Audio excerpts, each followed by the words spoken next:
سورہ بقرہ آیت نمبر 27۔ آپ حضرات کے پاس پیج نمبر ہے 9۔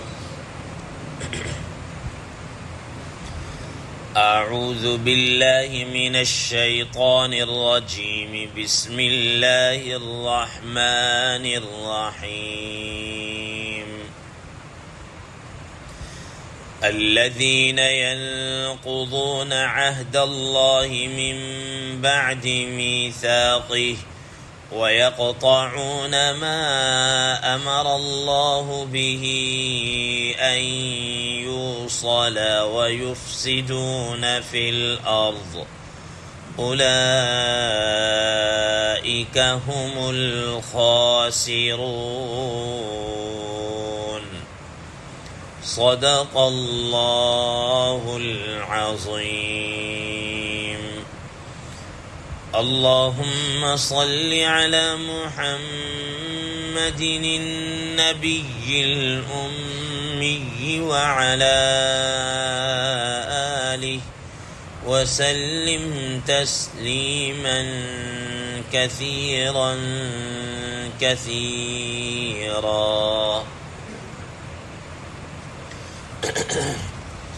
محترم سامعین کرام، اس آیت مبارکہ کا ترجمہ اللہ تبارک و تعالی ارشاد فرماتے ہیں: الذین ینقضون عہد اللہ من بعد میثاقہ، اور یہ وہ لوگ ہیں، یعنی فاسقین، یہ وہ لوگ ہیں جو اللہ تعالی کے عہد کو اس کے پکا کرنے کے بعد، مضبوط کرنے کے بعد توڑ دیتے ہیں۔ وَيَقْطَعُونَ مَا أَمَرَ اللَّهُ بِهِ أَن يُوصَلَ، اور وہ اس چیز کو قطع کر دیتے ہیں جس کو اللہ تبارک و تعالی نے جوڑنے کا حکم دیا ہے۔ وَيُفْسِدُونَ فِي الْأَرْضِ، اور وہ زمین کے اندر فساد کرتے ہیں۔ أُولَئِكَ هُمُ الْخَاسِرُونَ، یہی لوگ خسارے کے اندر ہیں۔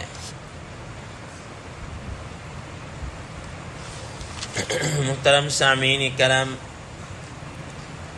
کل کے درس میں آپ حضرات کے سامنے یہ بات آئی کہ بعض لوگوں نے قرآن مجید کے اوپر بے جا قسم کے یہ اعتراض کیا کہ یہ جب اللہ تعالیٰ کا کلام ہے تو یہ کیسے اللہ تعالیٰ کا کلام ہے کہ اس کے اندر تو مکھی کا، مچھر کا اور اس طرح کی حقیر چیزوں کی مثالوں کا ذکر کیا گیا ہے۔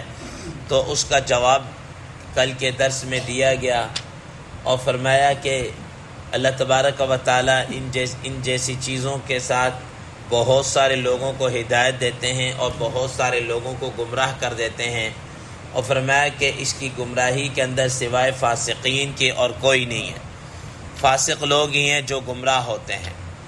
پھر آج کے ان زیر 10 آیت مبارکہ میں ان فاسقین کی کچھ صفات کو بیان کیا جا رہا ہے کہ یہ جو فاسق لوگ ہیں ان کی صفات کیا ہیں، ان کی پہچان کیا ہے۔ تو فرما رہے ہیں الذین ینقضون عہد اللہ من بعد میثاقہ، کہ پہلی ان کی صفت یہ ہے، پہلی ان کی پہچان یہ ہے کہ یہ اللہ تبارک و تعالی کے عہد کو کیا کر دیتے ہیں، توڑ دیتے ہیں۔ محترم سامعین کرام، عہد پہلے یہ سمجھے کہ عہد کسے کہتے ہیں اور میثاق کسے کہتے ہیں۔ عہد اسے کہا جاتا ہے کہ جو دو لوگوں کے درمیان میں جو معاہدہ ہوتا ہے، وعدہ ہوتا ہے، دو فریقوں کے درمیان میں ہو، اس کو عہد کہا جاتا ہے۔ اور اسی طریقے سے میثاق اس عہد کو کہا جاتا ہے کہ جو آپس میں معاہدہ کرنے کے بعد اس پر قول و قسم لے لیا جائے، قسم لے لیا جائے، اس کو مضبوط کر دیا جائے، اس کی لکھت پڑھت کر لی جائے، ٹھیک ہے۔ یعنی ایک ہوتا ہے زبانی کلامی، بات کرنا، وعدہ کرنا، ٹھیک ہے، اور ایک ہوتا ہے باقاعدہ اس کے اوپر کوئی ثبوت ہو، انسان اس وعدے کو پکا کر دے، چاہے وہ قسم کے ذریعے سے ہو، چاہے اور کوئی اس کا سورس اپنا ہے، ٹھیک ہے نا۔ جیسے اسٹامپ پیپر پہ لکھ دیتے ہیں، کسی تحریر کے اندر لے کر آ جاتے ہیں، اس پر قسم لے لیتے ہیں، گواہ بنا لیتے ہیں، یہ میثاق کے اندر آ جاتا ہے، یہ میثاق کے اندر آ جاتا ہے۔ اب اگلی بات یہ بات سمجھیں کہ یہ جو فرمایا جا رہا ہے کہ وہ اللہ کے عہد کو توڑتے ہیں، اس عہد سے مراد کیا ہے؟ اس عہد سے مراد کیا ہے؟ حضرات مفسرین کرام رحم اللہ فرماتے ہیں کہ اس عہد سے مراد وہ عہد بھی ہو سکتا ہے کہ جو اللہ تبارک و تعالی نے ازل کے اندر پوری انسانیت سے جو عہد لیا ہے، جس کو عہد الست بربکم کہا جاتا ہے۔ حدیث مبارکہ میں آتا ہے کہ رسول اللہ صلی اللہ علیہ وسلم نے ارشاد فرمایا کہ اللہ تبارک و تعالی نے جتنے بھی انسانوں کو، جو حضرت آدم علیہ السلام کی جو ذریت آنی تھی، ان کو بالکل چھوٹی چھوٹی چونٹیوں کی شکل میں اللہ تبارک و تعالی نے ان کو نکالا، اور نکالنے کے بعد اللہ تعالی نے ان سے عہد لیا، الست بربکم، کیا میں تمہارا رب نہیں ہوں؟ تو سب نے بیکزم قالوا بلا، کیوں نہیں، یہ عہد لیا۔ اور حدیث مبارکہ میں آتا ہے کہ رسول اللہ صلی اللہ علیہ وسلم فرمایا کہ اللہ تعالی نے فرمایا تھا کہ اب میں اس عہد کی یاد دہانی کے لیے تمہارے پاس میں حضرات انبیاء علیہ السلام کو وقتاً فوقتاً بھیجتا رہوں گا، اپنی کتابیں، اپنا کلام نازل کرتا رہوں گا تاکہ تم اس عہد کی پابندی کرتے رہو۔ تو فرمایا کہ یہ وہ عہد تھا جو اللہ تعالیٰ نے لیا، اور اللہ تبارک و تعالیٰ اس عہد کی یاد دہانی کے لیے حضرات انبیاء علیہ السلام کو وقتاً فوقتاً بھیجتے رہے، اور آخر میں سید الانبیاء خاتم الانبیاء صلی اللہ علیہ وسلم تشریف لائے۔ اب یہ جو لوگ تھے اس عہد کو کیا کر دیا کہ پکا کرنے کے بعد، کہنے کے بعد، اب اس عہد کو کیا کر رہے ہیں؟ توڑ رہے ہیں، نہیں مان رہے۔ وہ جو اللہ تعالیٰ کے عہد کو پورا کرنا تھا، اللہ تعالیٰ کی ذات پر ایمان لانا تھا، رسول اللہ صلی اللہ علیہ وسلم کی رسالت کو ماننا تھا، آخرت کی تیاری کرنی تھی، ان سب عہد سے کیا ہے؟ وہ منہ کر گئے ہیں۔ تو فرمایا کہ اس عہد سے مراد وہ ہے جو پہلا۔ دوسرے نمبر پر فرماتے ہیں کہ عہد سے مراد انسان کا انفرادی عہد بھی ہو سکتا ہے۔ وہ انفرادی عہد کیا ہے؟ وہ انفرادی عہد یہ ہے کہ جب انسان کہتا ہے لا الہ الا اللہ محمد الرسول اللہ، تو گویا وہ اللہ تعالیٰ سے ایک عہد کر رہا ہے کہ میں اللہ تعالیٰ کی وحدانیت کے علاوہ، اللہ تعالیٰ کی وحدانیت کے علاوہ، رسول اللہ صلی اللہ علیہ وسلم کے طریقے کے علاوہ میں کسی اور طریقے پر نہیں چلوں گا۔ معبود میرا ہوگا تو اللہ تعالیٰ ہوں گے، ٹھیک ہے؟ طریقہ اس عبادت کا وہ ہوگا جو رسول اللہ صلی اللہ علیہ وسلم بتائیں گے۔ باقی یہ جو رسومات اور بدعات اور یہ جتنی بھی چیزیں، میں ان سب سے بیزار رہوں گا۔ گویا کہ یہ اس لا الہ الا اللہ محمد الرسول اللہ کے اندر ہر انسان انفرادی طور پر کیا کر رہا ہے؟ عہد کر رہا ہے۔ اب وہ جب اس عہد کو توڑتے تو فرمایا کہ الذین ینقضون عہد اللہ، کہ گویا کہ یہ رسومات کر کے، بدعات کر کے، اس رسول اللہ صلی اللہ علیہ وسلم کے طریقہ کو چھوڑ کر، اسوہ حسنوں کو چھوڑ کر دیگر جو طریقے اپناتا ہے، وہ اس عہد کی کیا کر رہا ہے؟ خلاف ورزی کر رہا ہے۔ اور تیسرے نمبر پر حضرات مفسرین کرام رحم اللہ فرماتے ہیں کہ یہ عہد اگر فاسقین سے مراد یہود و نصارہ لیے جائیں، ٹھیک ہے، یہود و نصارہ لیے جائیں، تو اس سے مراد وہ عہد بھی ہو سکتا ہے جو اللہ تبارک و تعالی نے اہل کتاب سے لیا ہے۔ وَإِذْ أَخَذَ اللَّهُ مِيثَاقَ الَّذِينَ أُوتُوا الْكِتَابَ لَتُبَيِّنُنَّهُ لِلنَّاسِ وَلَا تَكْتُمُونَهُ، کہ اللہ تعالیٰ نے ان اہل کتاب سے عہد لیا تھا کہ جو تمہارے پاس بات آئے گی تم نے اس کو چھپانا بھی نہیں ہے، لوگوں کے سامنے ظاہر کرنا ہے، اس کو چھپانا نہیں ہے۔ اب ظاہر ہے ان کے یہ جو اہل کتاب تھے، ان کی کتابوں کے اندر یہ بات آ چکی کہ ایک پیغمبر صلی اللہ علیہ وسلم بعد میں تشریف لائیں گے جن کا نام احمد ہوگا، ٹھیک ہے نا، وَمُبَشِّرًا بِرَسُولٍ يَأْتِي مِن بَعْدِ اسْمُهُ احمد، ٹھیک ہے نا۔ سیدات عیسیٰ علیہ السلام نے بھی کہا کہ میرے بعد ایک پیغمبر صلی اللہ علیہ وسلم آئیں گے، ان کا نام یہ ہوگا، ٹھیک ہے، ان کی علامات یہ ہوگی۔ تورات کے اندر، انجیل کے اندر ان سب کی علامات کیا ہے؟ موجود ہے، سب کچھ بتا دیا گیا۔ اب ہونا یہ چاہیے تھا کہ وہ اس پر بھی ایمان لے کر آتے، دوسرے لوگوں کو بھی بتاتے کہ یہ پیغمبر علیہ السلام ہے، اور اس حق بات کو نہ چھپاتے۔ لیکن انہوں نے اس عہد کو توڑ کر، ٹھیک ہے نا، انہوں نے کیا کر دیا؟ اس عہد کو توڑ دیا اور نہیں مانا۔ الٹا نبی صلی اللہ علیہ وسلم فرمایا کہ یہ وہ پیغمبر نہیں ہے جس کا ہم انتظار کر رہے تھے یا جس کے متعلق بتایا گیا تھا، وہ تو یوں تھا اور یوں تھا، اس طریقے سے۔ تو فرمایا کہ یہ عہد کو کیا کر رہے ہیں؟ کرنے کے بعد توڑ رہے ہیں۔ دوسری ان کی علامت کو یا صفت کو یہ بیان کیا کہ وہ یہ کیا، وَيَقْطَعُونَ مَا أَمَرَ اللَّهُ بِهِ أَن يُوصَلَ، کہ جن چیزوں کو اللہ تبارک و تعالیٰ نے جوڑنے کا حکم دیا ہے اس کو یہ کیا کر رہے ہیں؟ توڑ رہے ہیں۔ اب اس جوڑنے کے اندر کیا چیز ہے؟ کس چیز کو جوڑنا تھا، حکم دیا تھا، اور کس چیز کو وہ توڑ رہے ہیں؟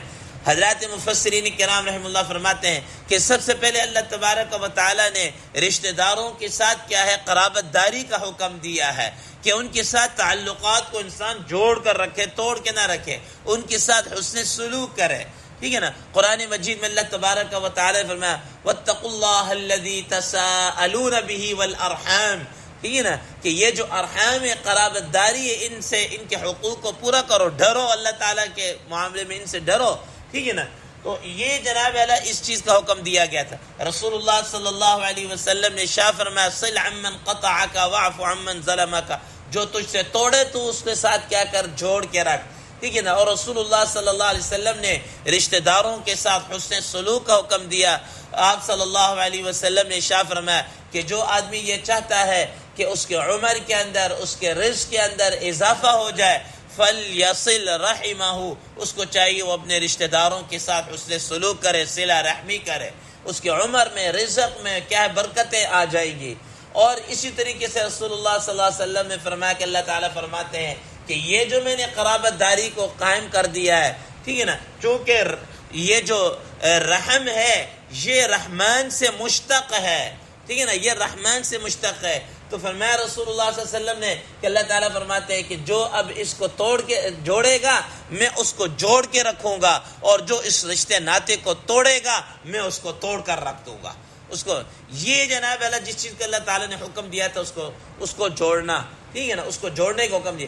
اسی طریقے سے ایک انسان کا تعلق اللہ تعالیٰ کے ساتھ ہے کہ اللہ تعالیٰ کے جو حقوق ہیں ان کو پورا کرنا، ٹھیک ہے، اور ایک انسان کا تعلق کیا ہے؟ رشتہ داروں کے ساتھ ہے، ایک انسان کا تعلق اپنے پڑوسیوں کے ساتھ ہے، ایک انسان کا تعلق جہاں انسان عموماً دن بھر میں کام کاج کے اندر رہتا ہے، اپنے ساتھی ہوتے ہیں، اڑوس پڑوس میں جو دیگر ہوتے ہیں ان کے حقوق کا تعلق ہوتا ہے۔ تو فرمایا کہ ان سب کو جناب درجہ بدرجہ اللہ تبارک و تعالیٰ نے پورا کرنے کا حکم دیا ہے، ٹھیک ہے نا، اور یہ اس کو کیا کر رہے ہیں؟ توڑ رہے ہیں۔ وَيَقْطَعُونَ مَا أَمَرَ اللَّهُ بِهِ أَن يُوصَلَ، تو جس چیز کو اللہ تعالیٰ نے ملانے کا حکم دیا تھا، صلہ رحمی کا حکم دیا تھا، یہ اس کو کیا کر رہے ہیں؟ توڑ رہے ہیں۔ یہ دوسری ان کی کیا ہے؟ صفت یا دوسری پہچان ہو گئی۔ اور تیسرے نمبر پر فوراً فرمایا وَيُفْسِدُونَ فِي الْأَرْضِ، اور زمین کے اندر وہ کیا کرتے ہیں؟ فساد کرتے ہیں۔ اب ظاہر ہے جب انسان رشتہ داروں کے حقوق کو ادا نہیں کرے گا تو کیا نکلے گا رزلٹ؟ اس کے آپس میں تو میں تکرار جھگڑا ہوگا، لڑائی جھگڑا ہوگا، اور اس لڑائی جھگڑے سے زمین کے اندر کیا ہے؟ پھیلے گا، فساد ہی پھیلے گا۔ تو اس کے فوراً وَيُفْسِدُونَ فِي الْأَرْضِ، وہ زمین کے اندر فساد برپا کرتے ہیں۔ حضرات مفسرین کرام رحم اللہ فرماتے ہیں کہ زمین کی اصلاح کا تعلق کس چیز کے ساتھ ہے اور فساد کا تعلق کس چیز کے ساتھ ہے؟ فرمایا کہ زمین کے اندر اصلاح کا تعلق اس چیز کے ساتھ ہے کہ انسان اللہ تعالیٰ کے حکموں کو پورا کرتا رہے، اللہ تعالیٰ کے حکموں کو بجا لاتا رہے، تو زمین کے اندر اصلاح رہے گی، اصلاح ہوتی رہے گی۔ اور اگر انسان اللہ تعالیٰ کے حکموں کو توڑتا رہے گا، چوری کرے گا، زنا کرے گا، ڈاکہ ڈالے گا، غیبت کرے گا، لڑائی جھگڑا کرے گا، یہ ساری چیزیں کیا ہیں؟ یہ فساد فی الارض کے اندر ہے، یہ ساری چیزیں فساد فی الارض کے اندر ہے۔ یہ ظاہر اللہ کے حکموں کو توڑ کر یہ کیا ہے؟ اصلاح نہیں ہو سکتی، وہ زمین کے اندر کیا ہے؟ فساد ہی ہوگا۔ لہذا اب جو لوگ زمین کے اندر آ کر جو اللہ تعالیٰ کے احکامات کو نہیں مانتے، کفر کرتے ہیں، وہ بھی فساد فی الارض کا مرتکب ہے۔ جو جناب اللہ شرک کر رہے وہ بھی فساد فی الارض کا ارتکاب کر رہے، جو رسوم اور بدعات کر رہے وہ بھی فساد فی الارض کے زمرہ میں آتے ہیں۔ اسی طریقے سے قتل، چوری، زنا، ڈاکہ، لڑائی جھڑائی، اور یہ دوسروں کے حقوق پر ڈاکہ ڈالنا، کرپشن، لوٹ مار، یہ سب چیزیں کس کے اندر آ جاتی ہیں؟ وہ یفسدون فی الارض، زمین کے اندر فساد برپا کرنا، یہ ساری چیزیں اس کے اندر آئی تھی۔ تو اللہ تبارک و تعالیٰ نے ان فاسقین کے ان علامات کو کیا کر دیا؟ بیان کر دیا ہے۔ گویا کہ پہلی علامت کہ اللہ تعالیٰ کے عہد کو توڑنا، دوسرے نمبر پر جن چیزوں کو اللہ تبارک و تعالیٰ نے جوڑنے کا حکم دیا اس کو جوڑ نہیں رہے، اس کو توڑ رہے، اور تیسرے نمبر پر زمین کے اندر کیا کر رہے ہیں؟ فساد برپا کر رہے ہیں۔ فرمایا اولئک هم الخاسرون، یہی وہ لوگ ہیں جو ناکام ہیں، خسارے کے اندر ہے، یہی وہ لوگ ہیں جو ناکام ہیں، خسارے کے اندر ہے۔ محترم سامعین کرام، اس صورت کی ابتدا کے اندر اللہ تبارک و تعالی نے ان لوگوں کے متعلق فلاح اور ہدایت پر فرمایا جو الذین یقیمون الصلاۃ ویؤتون الزکاۃ ومما رزقناهم ينفقون والذین یؤمنون بما انزل الیک وما انزل من قبلک، ان ساری چیزوں پہ جو عمل کر رہے ہیں فرمایا کہ اولئک علی ھدی من ربہم واولئک هم المفلحون، وہی ہدایت پر ہیں، وہی فلاح پانے والے کامیاب ہیں۔ اور جو اس کی مخالفت کے اندر چل رہے ہیں ان کے متعلق فرما دیا اولئک هم الخاسرون، یہی لوگ خسارے کے اندر ہیں، اور ان کا خسارہ یاد رکھیے گا، خسر الدنیا والآخرہ ذلک هو الخسران المبین، کہ دنیا کے اندر بھی ان کا خسارہ ہے اور آخرت کے اندر بھی، اور آخرت کے اندر جس کا خسارہ ہو جائے وہ الخسران المبین، وہ تو بہت بڑے کیا ہے، خسارے کے اندر ہے۔ اللہ تبارک و تعالی سے دعا ہے اللہ تبارک و تعالی ہمیں ان چیزوں پر کیا عمل کرنے کی توفیق عطا فرمائے، اور اللہ تعالی ہمیں ان فاسقین کی علامت سے بچا کر اپنے احکامات پر عمل پیرا ہونے کی توفیق عطا فرمائے۔ وآخر دعوانا ان الحمد للہ رب العالمین۔